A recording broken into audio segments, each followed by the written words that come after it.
You're watching Cheat Sheet Tales, where true stories of love, lies and betrayal come to life. If you're enjoying these videos, don't just watch, hit that like button. It helps more than you know now. Let's get into today's story. I never thought I'd be the kind of woman who'd end up telling this kind of story. And honestly, if you'd asked me a year ago if I believed something like this could happen to me, I would have laughed and shaken my head. But here I am, trying to piece together what happened and how. I got swept up in something I never planned, never intended, and honestly, never imagined. My name is Rachel. I've been married to Mark for 12 years. We met in college. He was studying engineering, and I was in the education program. We were young and broke, and wildly in love. He made me laugh like nobody else, and even now he can still make me smile. When I least expect it, we got married right after graduation and settled into a modest life. He started working for a small firm, and I took a job teaching fourth grade. It wasn't glamorous, but it was steady, safe, familiar. Our life was quiet for the most part. We bought a house in the suburbs, not too far from the city, but far enough that we didn't hear traffic when we opened the windows. At night we had 2 kids, Lucas and Sophie, both in elementary school. Now our days were filled with packing lunches, homework, soccer practices, and weekend trips to Target. You know, the usual routine from the outside. We probably looked like a picture-perfect family, but something changed over the years. Or maybe it didn't change so much as it faded. The excitement, the spontaneity, the long conversations over takeout on the floor.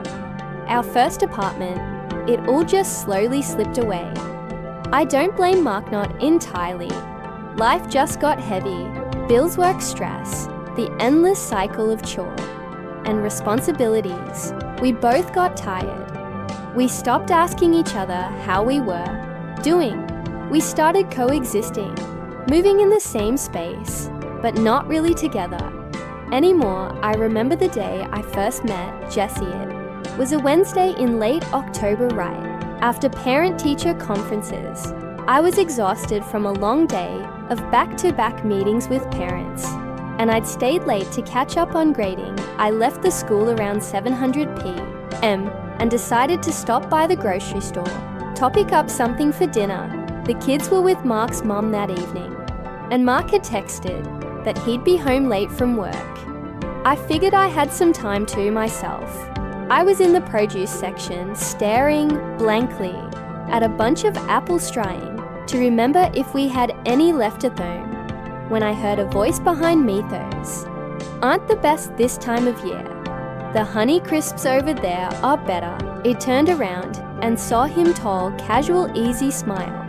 He was holding a basket with just a few things: bread, eggs, a bottle of orange juice. He didn't look like someone shopping for a full dinner, more like someone just grabbing a few basics. "Is that so?" I said, half smiling. I didn't realize I needed expert advice on apple. She laughed. "Sorry, I used to work at an orchard in college. Old habits die hard." It picked up a Honey Crisp and turned it over in my hand. "Well, then I guess I'll take the expert's word for it." We exchanged a few more words. Small talk, nothing out of the ordinary. I learned his name was Jesse, that he had recently moved to the area for a new job, something in finance. He was friendly, easy to talk to, and there was something about the way he carried himself that felt different. Not flirty, just attentive in a way I hadn't experienced in a long time. We ran into each other again about a week later, this time at the local coffee shop.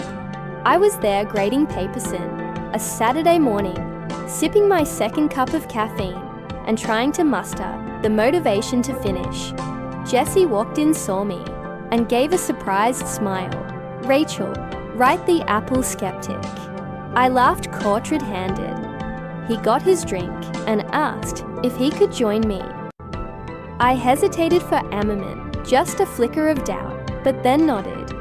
Sure, it's just me, and a stack of math quizzes. We talked for almost an hour that morning about nothing and everything about books and childhood, dreams and the kind of things you talk about when you're not trying too hard. It felt easy, natural, safe. After that, we started seeing each other more often. Coincidentally, at first, then deliberately a coffee here, a walk in the park. There it started small, like a ripple in still water. I didn't think of it as an affair. Not at first. There was no physical line crossed, but emotionally, I think I knew I was drifting into dangerous waters. I started looking forward to those conversations more than I should have. Jesse listened in a way I hadn't felt heard in a long time. He remembered things I said, little things like my favorite type of tea, or the fact that I loved thunderstorms. He asked questions. He noticed when I looked tired or frustrated. And when I talked about my students, he genuinely seemed interested. Mark, on the other hand, was always preoccupied. He was dealing with a lot at work, and I know he was under pressure. But the distance between us kept growing. Dinner conversations were reduced to logistics. Who's picking up the kids? What bills are due? When the car needs an oil change? We stopped talking about our days. We stopped seeing each other. One evening in December, Jesse and I ended up sitting in my car outside the coffee shop. It was cold and snowing lightly, and neither of us wanted to say goodbye. We talked about holidays and families and the weird loneliness that sometimes creeps in around that time of year. I used to think being alone meant not having anyone, he said, looking out the windshield. But now I think it's possible to feel alone, even when you're with people. His words hit me harder than I expected, because I felt the same way. I had a family, a husband, 2 beautiful children, but I still felt isolated, like I was on autopilot most days. Like I was watching my own life from the outside. I didn't say anything right away. I just stared at the snowflakes collecting on the glass. That probably sounds depressing, he added, chuckling lightly. No, I said quietly. It doesn't. It sounds honest. There was a long pause after that, the kind that says more than words, and in that moment, I think we both knew something had shifted. Neither of us said it out loud, but there was weight in the air, something unspoken and undeniable. I drove home that night, feeling guilty, not because anything had happened, but because I wanted something. Too, that realization scared me. I wasn't the kind of person who cheated. I'd always prided myself on being loyal, dependable, trustworthy. But lately, I didn't feel like myself at all. I felt invisible, and Jesse made me feel seen. The weeks that followed were a blur. It tried to pull back, to put distance between us. I stopped going to the coffee shop on Saturdays. I ignored a few texts. I told myself it was just a phase, a harmless friendship that had gotten a little too close. But it wasn't that simple. The more I tried to walk away, the more I felt the pull. And then one afternoon in January, I ran into him again at the bookstore. It felt like fate, or maybe just coincidence. But either way, we ended up talking again, and this time, I didn't fight it. We didn't do anything wrong. Not technically, but I knew I was standing on the edge of something and I wasn't sure I had the strength to turn back. That's when everything really began to unravel. After that day at the bookstore, things moved faster than I expected, Jesse, and I didn't plan it. We didn't sit down and make a decision to cross any lines, but it was like we both silently agreed to stop pretending. The boundaries that had been barely holding us back just faded away. We started texting more often. Nothing inappropriate, at least not in the beginning. Just short, thoughtful messages throughout the day. Hope you're at morning go. So Kay saw this and thought of, how'd that student conference turn out? But each message carried more weight than it should have, and I knew it every time my phone buzzed. I felt a little jolt, not panic, not fear, just a strange mix of anticipation and guilt. I started making excuses. I stayed later at school, said I had more grading, extra meetings. Mark didn't question it much. He was still buried in work, still distracted, and tired part of me resented how easy it was to slip away unnoticed. Another part of me hated myself for resenting. It's own rainy afternoon in early February. I told Mark Wine had a school workshop and wouldn't be home until after dinner. Instead, I met Jessie at a little cafe in a quiet part of town. We sat in a corner booth by the window, talking and sipping coffee, watching the rain streak down the glass like we were in some slow motion scene from a movie. It felt like a pocket of time separate from real life, a moment carved out just for the two of us. I've never felt like this, he said quietly, stirring his drink. Not in a long time. I looked at him, feeling my heart ache a little because I knew what he meant, and I hated that I understood it. Soul, I keep telling myself this isn't real. I said that it's just a phase, a distraction. He looked up at me, his eyes steady. Does it feel like a distraction? I couldn't answer. Later that night, after the kids were in bed and the house was quiet, I sat in the bathroom with the door closed, reading back through our messages. I didn't know what I was doing. I didn't know who I was becoming. I told myself I hadn't done anything yet, that I hadn't crossed that final unforgivable line. But in my heart, I knew the truth. I was already halfway gone. Mark tried in his own way. There were moments when he noticed something was off. One evening he asked, "Are you okay? You seem distant lately." I smiled, shook my head. "Just tired, work's been overwhelming." He nodded, accepting it without digging deeper. Maybe because he didn't want to dig. Maybe because he was afraid of what he might find. Our conversations grew shorter.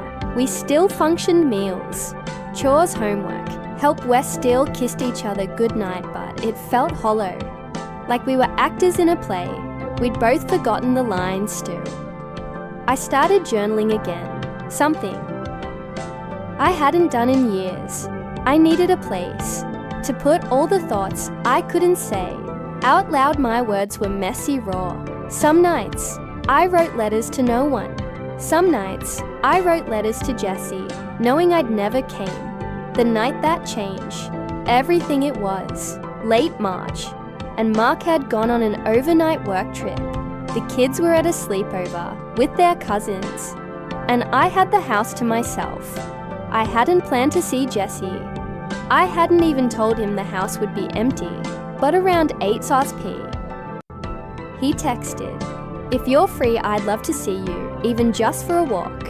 I hesitated, stared at the message for a long time. Then I replied, "Come over just for a bit." He showed up 20 minutes later, standing on my porch with his hands in his pockets, rain clinging to his jacket. I let him in, and for a moment, we just stood there. In silence, neither of us made a move. There was no embrace, no kiss. We just sat on the couch side by side, like old friends who had nowhere else to be. We talked 4 hours that night about our pasts, our regrets, our hopes, about how we ended up here, two people tangled in a story that had no clear ending. "I don't want to ruin your life," he said softly, staring at the floor. "You're not," I whispered. It was already unraveling when he left. We didn't hug, we didn't touch, but something had still happened, something that changed us both. We had crossed into a space that couldn't be undone. The guilt followed me everywhere after that. I couldn't look at Mark the same way. Every time he smiled at me, I felt a pang in my chest. Every time the kids asked for a bedtime story, or left their shoes scattered in the hallway. I felt like a fraud because underneath the surface, I was living a double life, and yet I still kept going back to Jesse. He became the one I talked to when I was upset, when I had a bad day, at work, when the house felt too loud, or too quiet, or just too much. He listened. He understood. He never tried to fix me, just sat with me in the mess only night. I told him, I don't know how to go back. Maybe you're not supposed to. He said, that scared me more than anything. Because what did that mean? That I was supposed to leave, walk away from my marriage, my family I couldn't do. That I wouldn't do that, no matter how far I drifted. I still loved my family. I loved Mark, just not in the same way anymore. And that realization broke me. Own weekend in April. Mark surprised me with dinner reservations, just the two overs. He said his mum would watch the kids and that he wanted to spend some time together. I was nervous the whole night, not because of Jesse, but because I realized how far we'd fallen. We sat at an East restaurant surrounded by a couple, talking and laughing, and we struggled to find things to say. We should do this more often, Mark said, trying to smile. Yeah, I said, staring at my wine glass. We should. But we both knew we wouldn't because the space between us wasn't just distance. It was something deeper, something neither of us could. Name that night lying in bed beside him. It crept quietly into my pillow, not because I was caught, not because I was ashamed, but because I didn't know how to fix what had broken. I thought about ending things with Jesse. I even wrote a message own morning telling him we couldn't keep doing this, that it wasn't fair, that it had gone too far, but I didn't send it. Instead, I threw myself into routines, school errands, birthday parties, anything to distract me from the truth. I was stuck, caught between the life I'd built and the life I never expected to want. And Jesse, he never pushed. He never demanded anything from me. But I could see the hurt in his eyes when I pulled. Way I knew he was waiting for me to choose to say something definitive. But I didn't know what I wanted until one night when Sophie came into my room holding a picture she'd drawn. It was our family, me, Mark, Lucas, and her standing outside our house holding hands under a big yellow sun. I made this at school, she said. Proudly, it's our family picture. Everyone's happy. And just like that, the weight of everything came crashing down on me because we weren't happy. No, really. And I was the reason. I had a choice to make one that would shape the rest of all our lives. And I was running out of time to make it. I didn't sleep much after Sophie showed me that drawing. Kept looking at it, her crayon lines so full of hope and simplicity. Like love was just that easy for people, hand in hand smiling in the sun. But real life wasn't that simple. I had made it complicated, messy, and certain. The next morning, I asked Mark if we could talk. I told him I wasn't okay, that I hadn't been for a long time. I didn't tell him everything, but I was honest about how lonely I'd felt, how disconnected we'd become. He didn't interrupt. He just listened, and for the first time in a long time, I saw tears in his eyes. I knew something was wrong, he said, quietly. I just didn't know how to reach you. We didn't fix everything in that one conversation, but it opened a door. We started going to counseling. We talked about things we'd ignored for years. It was painful, raw, but it was real, and for the first time in a long time, I felt like maybe we had a chance. I ended things with Jesse. I told him I was choosing to stay to try. He nodded, said he understood, and wished me. Well, there were no harsh words, just quiet acceptance. Sometimes I still think about what might have been about the connection we had, but I don't regret my choice, because love isn't always about feeling seen. It's also about doing the work to see each other again. I don't know what the future holds, but I know I'm here now, fully present trying, and maybe for now, that's enough.